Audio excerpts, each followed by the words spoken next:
नमस्कार दोस्तों, global stories में आपका स्वागत है। इन्वेस्टमेंट को लेकर के लोगों में जागरूकता आज के समय में बहुत ज़्यादा बढ़ गई है। ऐसे में लोग तरह तरह के जगह पर इन्वेस्टमेंट करने चाहते हैं और करने में विश्वास भी रखते हैं। कहीं कोई एफडी कर रहा है, तो कहीं कोई म्यूचुअल फंड कर रहा है, तो कहीं कोई शेयर मार्केट में किसी भी तरह का इन्वेस्टमेंट कर रहा है। अपने अपने हिसाब से आज के युवा हो, आज के महिलाएं हो, बुजुर्ग हो, लोग इन्वेस्टमेंट करना बहुत ज़्यादा पसंद कर रहे हैं।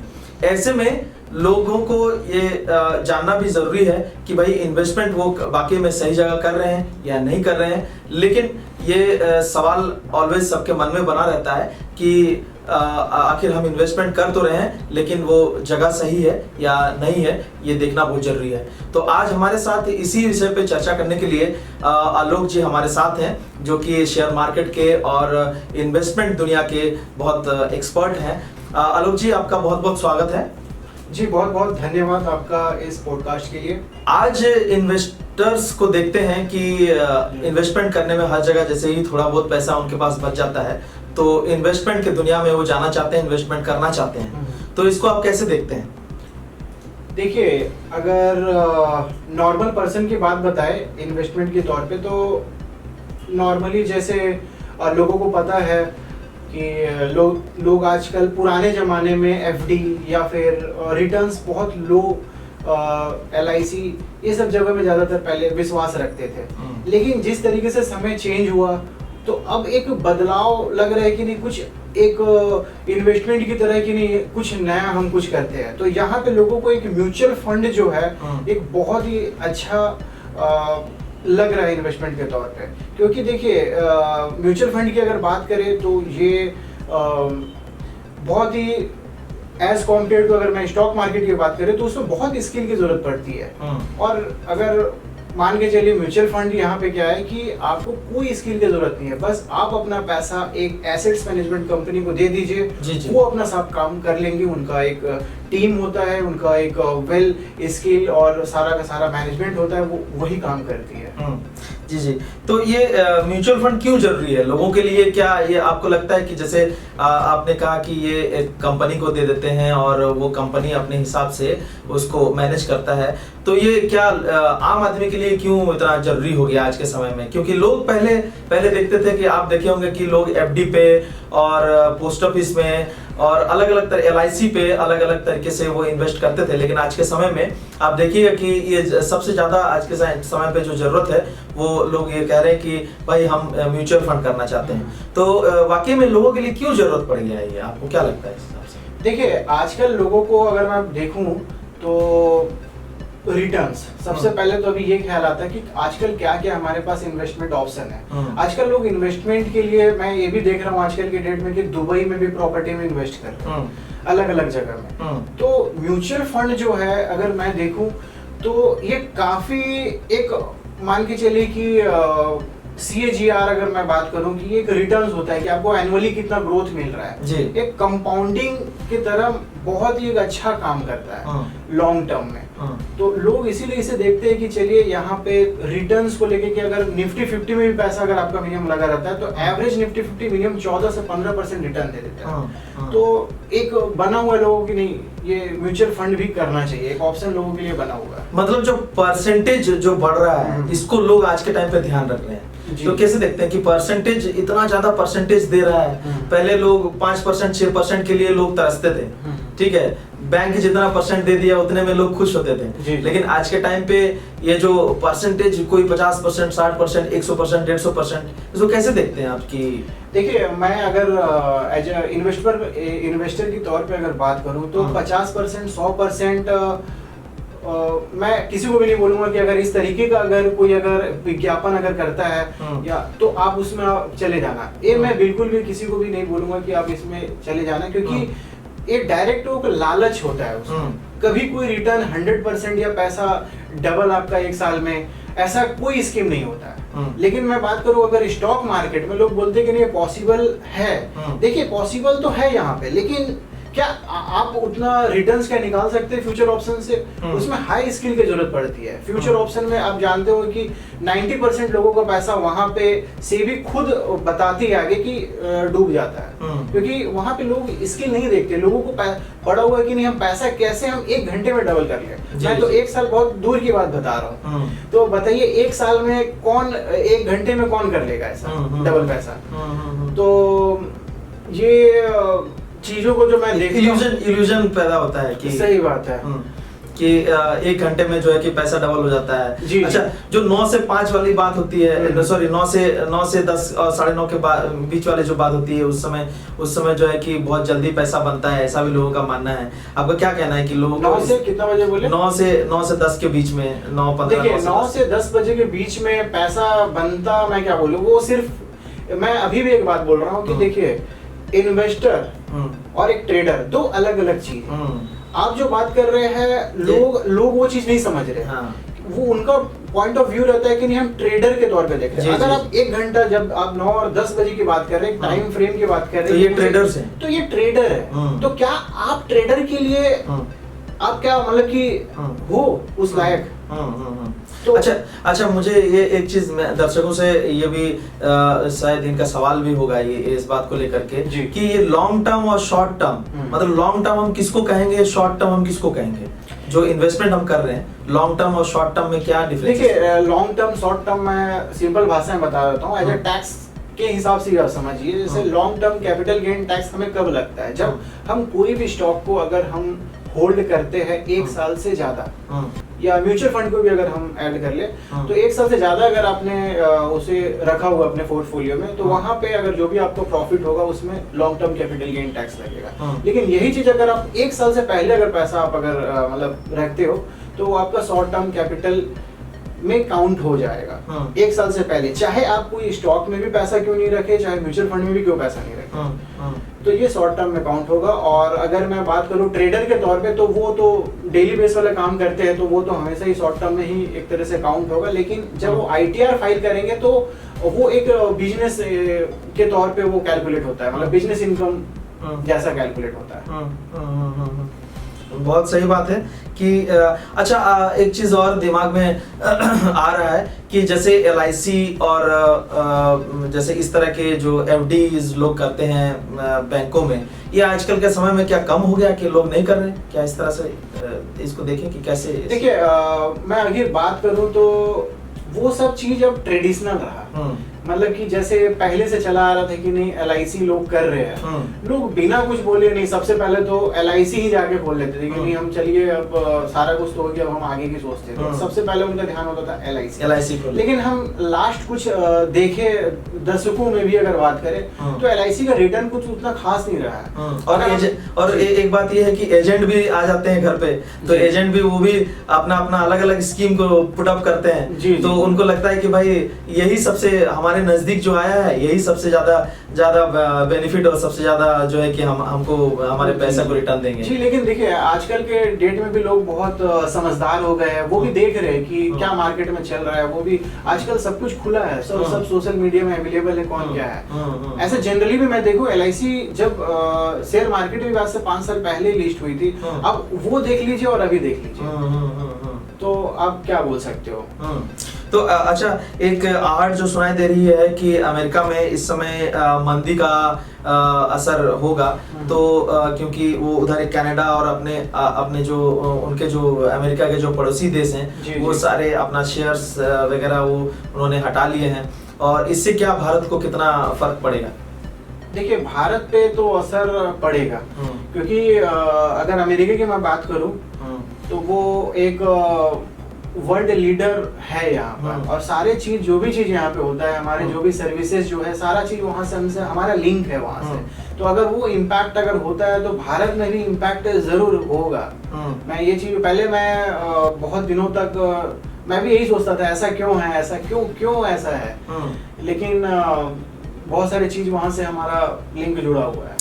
अच्छा, अगर मैं आपसे एक सवाल ये पूछूं कि जो अमेरिका का मार्केट है और भारत का मार्केट है, काफी वोलेटाइल मार्केट है, अप एंड डाउन्स होते रहते हैं, और हम लोग का आदान प्रदान कहीं ना कहीं बहुत सारी चीजों में चलती रहती है। तो सबसे ज्यादा जो फर्क पड़ेगा किस सेक्टर को सबसे ज्यादा फर्क पड़ेगा? मेरा जो अंदाजा है वो सबसे ज्यादा फर्क पड़ रहा है, जैसे जो विप्रो है, जो आईटी सेक्टर्स जो है वो सबसे ज्यादा इस समय डाउनफॉल हो रहे हैं और उन पे सबसे ज्यादा असर पड़ रहा है अमेरिका, क्योंकि सर्विस सेक्टर भी है और सबसे ज्यादा वो असर इसी सेक्टर में सबसे पहले करता है। आपका क्या मानना है? जी सही बात है। एक्चुअली क्या है कि अगर हम बात करें, जैसे विप्रो का आपने एग्जांपल लिया या इन्फोसिस का एग्जांपल लिया, टीसीएस की अगर बात करें, तो ये सारा जो बिजनेस है सारा यूएस बेस्ड है। अगर मैं बात करूं, जी। जिनका हेड ऑफिस भी आप देखिए, यहाँ पे अगर इंडिया में बात करें, बैंगलोर में आप जाइए, सारा का सारा काम यूएस स्टाफिंग के थ्रू पूरा का पूरा होता है। जी। तो मान के चलिए, और जो भी काम होता है सब नाइट शिफ्ट में, यूएस शिफ्ट में ही करते हैं। तो इससे तो यही पता चलता है ना कि मतलब कि हम काम तो इंडिया में कर रहे हैं लेकिन कर रहे हैं यूएसए के लिए। जी। तो अगर वहां पे अगर इकोनॉमी में अगर कुछ अगर मान के चलिए इस तरीके से अगर प्रॉब्लम आएगी, तो भारत में सर्विस सेक्टर सबसे ज्यादा उफान पे होगा। प्रभाव इसी में सबसे ज्यादा पड़ेगा। जी। क्योंकि अमेरिका एक बहुत बड़ा मार्केट है और जिसको लेकर के पूरे देश में चर्चा होती है, पूरे विश्व में चर्चा होती है। तो ऐसे में भारत उनका भी एक पार्ट होगा। जैसे मेरा ऑलवेज सवाल रहता है कि आसपास के पड़ोस के देशों में जो हलचल होती है, क्या भारत में भी इसका हलचल देखने को मिलेगा? मतलब अमेरिका में अगर कुछ हो जाए तो पड़ोस के देशों में भी हलचल देखने को मिलेगा, क्या उसका क्या असर होगा भारत? देखिए, उसका असर तो एकदम होगा, क्योंकि एक्चुअली देखिए, सबसे यहाँ पे ग्लोबल में सबसे स्ट्रॉन्ग करेंसी क्या है? डॉलर है जी। तो अगर कोई एक देश और दूसरे देश के बीच में मान के चलिए ट्रेड हो रहा है, एक्सपोर्ट और इंपोर्ट, अगर मान के चलिए चाइना और पाकिस्तान का अगर ट्रेड हो रहा है, तो इसमें करेंसी कितना स्टेबल है उस देश की। तो पाकिस्तान का आप देख सकते हो, करेंसी कोई स्टेबल नहीं है, कोई गारंटी नहीं लेगा चाइना की। नहीं, चलिए आज हम मान के चलिए 100 करोड़ का अगर सामान हम लेते हैं, तो कोई गारंटी नहीं है कि वो करेंसी स्टेबल होगा और वो वैल्यू 100 करोड़ कहीं वो मेंटेन हो। तो वो भी चाहते हैं ऐसे और कि कोई करेंसी एक ऐसा स्टैंडर्ड करेंसी हो जो कि एक स्टेबल हो और जो कि अच्छा हो। तो यहाँ पे अगर पाकिस्तानी बोले कि नहीं, हम यूएस डॉलर का रिजर्व रख रहे हैं, उसको हम आप लेके चल सकते हैं, तो यहाँ पे बात बन सकती है। तो अगर यूएसए में कुछ हो रहा है तो वो जरूर इम्पैक्ट करेगा, क्योंकि वो ग्लोबल जो करेंसी, जो उनका अपना खुद का डॉलर है यूएसडी, वो पूरा का पूरा डोमिनेट करता है वर्ल्ड को। और इसका हिस्ट्री में अगर आप देखोगे कि कैसे डोमिनेट करता है, वो पूरा का पूरा वो समझ में आ जाएगा। हर देश, लगभग सारे के सारे देश ने एक पहले एक्सेप्ट कर लिया था डॉलर को कि नहीं, हम इसको करेंसी, हम स्टैंडर्ड करेंसी मान के चलेंगे। जी, आपने बहुत सही अंदाजा लगाया कि करेंसी पे बहुत ज़्यादा डिपेंड होता है एक दूसरा कंट्री की किसका वैल्यूएशन है और कितना वर्ल्ड में लीडिंग कैपेसिटी है। तो मैं आपसे आगे बढ़ना चाहता हूँ, फिर से वही म्यूचुअल फंड की और अगर हम लोग रुख करते हैं, तो मैं एक चीज़ और जानना चाहूँगा कि अचानक से पूरे विश्व में कहें कि म्यूचुअल फंड का जो है कि बूम हुआ है। म्यूचुअल फंड, हर कोई म्यूचुअल फंड हर किसी के, आप देखिएगा कि छोटे एजेंसीज बन गए हैं और बैंक से टाई अप्स हैं और वो अपने हिसाब से म्यूचुअल फंड करवाना चाहते हैं। मेरे मोबाइल में भी इनफैक्ट मैं देख रहा हूँ कि बैंक से खुद ब खुद कॉल आता है कि भाई आप कोई म्यूचुअल फंड, बहुत सारे एड्स भी आ रहे होंगे। जी। तो म्यूचुअल फंड का अचानक से इतना बढ़ जाना देश के लिए क्या है कि या आप कहें कि ये मतलब एक इंफॉर्मेशन है, वाकई में अच्छा है ये?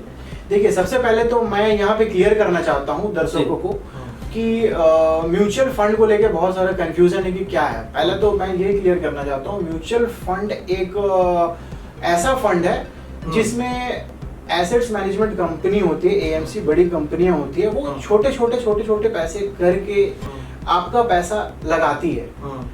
और आपका इसमें क्या होता है ना कि रिस्क जो होता है वो कोई जैसे कि आपने कोई एक कंपनी में नहीं रखा है, तो आपका पोर्टफोलियो जो होगा वो भी, अगर एक म्यूचुअल फंड में आपने अगर पैसा लगा दिया कि पोर्टफोलियो डाइवर्सिफाई भी अगर होगा। अगर आप मान के चलिए कि अगर डायरेक्टली आपने स्टॉक मार्केट में अगर लगा रहा होता तो वो बहुत ही आपके लिए भी सिर दर्द होता है कि कौन सा स्टॉक लूं, क्या लूं।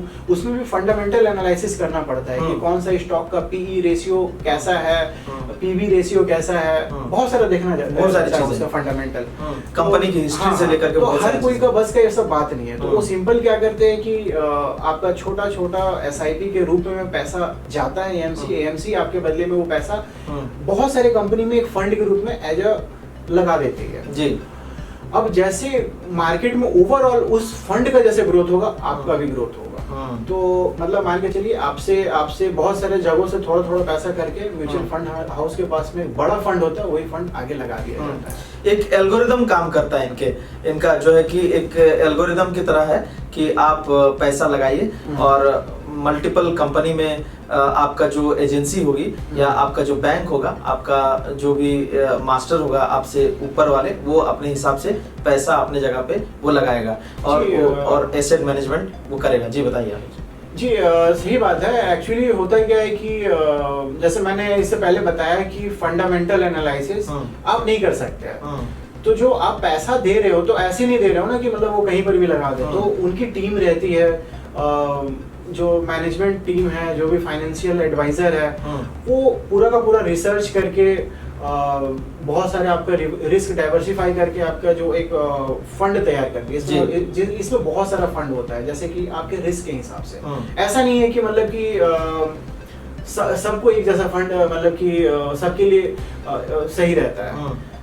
सब एज के हिसाब से फंड, जरूरत के हिसाब से फंड की जरूरत और नीड पड़ती है। जी, इकोनॉमिक स्टेटस के ऊपर भी होती है। जी जी, जैसे मान के चलिए कोई अगर 60 साल का अगर व्यक्ति होगा तो वो ये देखेगा कि रेगुलर इनकम कैसे आए उससे, और एक 20 साल का व्यक्ति ये देखेगा कि कैसे मैं रिटायरमेंट में एक अच्छा खासा फंड में कलेक्ट कर लूं ताकि मुझे उस समय सोचने की जरूरत ना पड़े। तो दोनों का नीड अलग है। इनके पास एक लॉन्ग हॉरिजन है 40 साल का, इनका लॉन्ग हॉरिजन नहीं है। उनको देखना है कि नहीं बस मेरा खर्चा कैसे आज का डेट में चल जाए।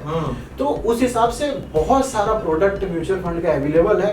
बस आपको पहचानना है कि कौन सा म्यूचुअल फंड सही है। थोड़ा इसमें रिसर्च भी करना पड़ेगा आपको कि कौन सी कंपनी में जाए, क्योंकि इसमें भी लार्ज कैप, स्मॉल कैप बहुत सारा ऐसा होता है। तो कभी भी आप अगर इस तरीके का करते तो आप फाइनेंशियल एडवाइजर की मदद जरूर लें। लोगों का भी एक सवाल जरूर होगा कि वाकई में म्यूचुअल फंड में जो है इतने रिटर्न्स, क्योंकि लोग एक्सपेक्ट नहीं करते कि भाई 10%, 12%, 15% तक दे दे, लेकिन म्यूचुअल फंड उससे ज्यादा देता है। जी ठीक है, और वाकई में ज्यादा दे भी रहा है। ये हम प्रत्यक्षदर्शी हैं, हम देख रहे हैं, हम खुद भी लगाते हैं, हम खुद भी लोगों को सजेस्ट भी करते हैं। दूसरी बात ये है कि आज के समय में जो मार्केट का एकदम बुरा स्थिति है, बहुत ज्यादा नीचे गिरा हुआ है मार्केट, इस समय आप लोगों को क्या सजेस्ट करेंगे कि वाकई में लगाना चाहिए या नहीं लगाना चाहिए? क्योंकि जो 24-25 या 45% तक दे रहे थे, वो इस समय 1-1.5% पे आ गए हैं। तो आप क्या कहेंगे इस बारे में कि इस समय लगाना चाहिए लोगों को या नहीं लगाना चाहिए? देखिए, सबसे पहली बात तो म्यूचुअल फंड की मैं बात करूं तो वो आपका व्यू हमेशा लॉन्ग टर्म की तरफ होना चाहिए। जी, सिंपल सा। अगर आप ये देख रही कि नहीं आज म्यूचुअल फंड का वैल्यू इतना है, 1.5% दे रहा, पहले इतना दे रहा था, लेकिन आप सोचिए कि पास्ट में उतना कैसे दे रहा था और अभी क्यों दे रहा था, क्योंकि ये भी एक कहीं ना कहीं मार्केट से लिंक होता है। जी जी। और जैसा आपका रिस्क प्रोफाइल होगा, जैसे मैंने बोला 20 साल का व्यक्ति, वो सोचिए कि 40 साल के बाद का सोच रहा है, वो अभी का नहीं सोच रहा है कि अभी 2025 में क्या चल रहा है। हाँ, मतलब मार्केट एक साइक्लिक ट्रेंड जरूर होती है। मैं ट्रेंड की बात करूंगा, साइक्लिक ट्रेंड, क्योंकि कभी मतलब कि मार्केट बहुत ज्यादा अच्छा करेगा, बूम की स्थिति भी होगा, कभी रिसेशन भी देखना पड़ेगा, तो अप एंड डाउन ये चलता रहेगा मार्केट। लेकिन म्यूचुअल फंड ऐसा है कि अगर आप एसआईपी करते हो, मतलब कि हर महीने की छोटे छोटे टुकड़े में, तो आपको फर्क नहीं पड़ता है कि मार्केट नीचे जा रहा है तो घबराने की जरूरत है। आप सोचिए 40 साल देख रहे हैं, मैं एग्जांपल बता रहा हूँ 20 साल व्यक्ति का, 40 साल और अभी का 2 महीना 3 महीना या 1 साल में कोई फर्क नहीं पड़ता है, नहीं पड़ने वाला। हालांकि अगर एसआईपी कंटिन्यू रखेंगे, मैं तो यही सजेस्ट करूंगा कि एसआईपी कंटिन्यू रखना चाहिए लोगों को, क्योंकि इससे आपको एवरेजिंग का भी फायदा मिलता है। पहले आपको मान के चलिए 1000 रुपए में मान के चलिए 10 क्वांटिटी मिल रहा होगा, अभी 1000 रुपए में हो सकता है आपको 15 क्वांटिटी मिल रहा है। तो आप ये देखिए कि आपको एवरेजिंग का भी अच्छा मौका है, और एक ट्रेंड है, साइक्लिक ट्रेंड, ये चलते रहेगा, नेचर है। अच्छा, रिस्क कितना है? लोग जैसे रिस्क फैक्टर को ऑलवेज ध्यान में रखते हैं, क्योंकि पैसा उनका है, कमाया बहुत मेहनत से जाता है, ऐसे में रिस्क फैक्टर कितना होता है? म्यूचुअल फंड रिस्क, देखिए अगर म्यूचुअल फंड की मैं रिस्क की बात करूं तो पोर्टफोलियो हमेशा डाइवर्सिफाई होना चाहिए लोगों का। लेकिन म्यूचुअल फंड अगर देखूं तो वो डाइवर्सिफाई ही होता है ज्यादातर, क्योंकि आपका पैसा कोई एक पर्टिकुलर जगह में नहीं लगा है, आपका मल्टीपल जगहों में, मान के चलिए हो सकता है जो एएमसी के थ्रू आपने जो म्यूचुअल फंड लिया है वो हो सकता है कि आप वो 100 कंपनी में लगा रहे हो, तो अब हो सकता है उसमें से 2-3 कंपनियां डूब जाए या कुछ अगर हो जाए, लेकिन ओवरऑल तो मार्केट मतलब ऐसा नहीं होगा कि मतलब पूरा का पूरा ऐसा डूब जाएगा। हाँ, तो 2-3 कंपनियां अगर हो जाएगी तो भी कोई फर्क नहीं पड़ता है, म्यूचुअल फंड को घबराने की इसमें जरूरत नहीं है। एक समय कभी आएगा कि आपको अच्छा खासा प्रॉफिट दे जाएगा, ये हम लोग एक्सपेक्ट देखिए हमेशा अगर लॉन्ग टर्म की अगर मैं बात करूं, लॉन्ग टर्म अगर आपका व्यू है तो कभी घबराने की जरूरत नहीं है, प्रॉफिट होगा, जरूर होगा, लॉन्ग टर्म में प्रॉफिट हमेशा होता है। अगर आप म्यूचुअल फंड में लगा रहे हैं तो ऐसा नहीं है कि आपको कोई एक पर्टिकुलर एक ही स्टॉक में लगा है, जैसे मान के चलिए कोई अडानी में लगा दिया या फिर कोई इंडसइंड बैंक में, जैसे अभी न्यूज आया था उसमें लगा दिया, तो उसमें तो कोई एक में लगाओगे तो आपका तो रिस्क रहेगा ही, लेकिन रिस्क को किस तरीके से मिनिमाइज किया जाए, जितना भी मिनिमाइज किया जाए वो ज्यादा अच्छा होता है। एक पैरामीटर होता है, टेक्निकल एनालिसिस की बात करूं, कोफिशिएंट फैक्टर, ठीक है, कोफिशिएंट फैक्टर जितना आपका नेगेटिव होगा, जितना नेगेटिव मतलब मान के चलिए आपने कोई एक पर्टिकुलर सेक्टर में लगाया है पैसा, जैसे कि आईटी सेक्टर में, तो अब दोबारा फिर आईटी सेक्टर में आप क्यों लगाओ, क्योंकि आपका तो पैसा आईटी सेक्टर में लगा ही हुआ है ना, दूसरा फिर जाकर रियल एस्टेट में आप लगा दो, तो उससे क्या होगा, आप 1 से लेके आप माइनस की तरफ आपका पोर्टफोलियो होगा, माइनस मतलब वो माइनस नहीं, मतलब कि जो रेंज होता है +1 से -1 की तरफ, तो जितना आपका नेगेटिव की तरफ आपका पोर्टफोलियो का डाइवर्सिफिकेशन होगा वो ज्यादा अच्छा है। -1 जिसका पोर्टफोलियो होता है वो सबसे बेस्ट होता है, क्योंकि अलग अलग सेक्टर में आपने लगाया है, फार्मास्यूटिकल में भी आपने लगा दिया, ऐसे ऐसे करके बहुत सारा कभी कोई दिक्कत नहीं हो सकती है अगर जितना आप नेगेटिव रखोगे। तो बस it is all about risk management, तो रिस्क मैनेजमेंट जितना आपका अच्छा होगा उतना आप अच्छा लॉन्ग टर्म में या फिर लॉन्ग टर्म में प्रॉफिट निकाल सकते हो।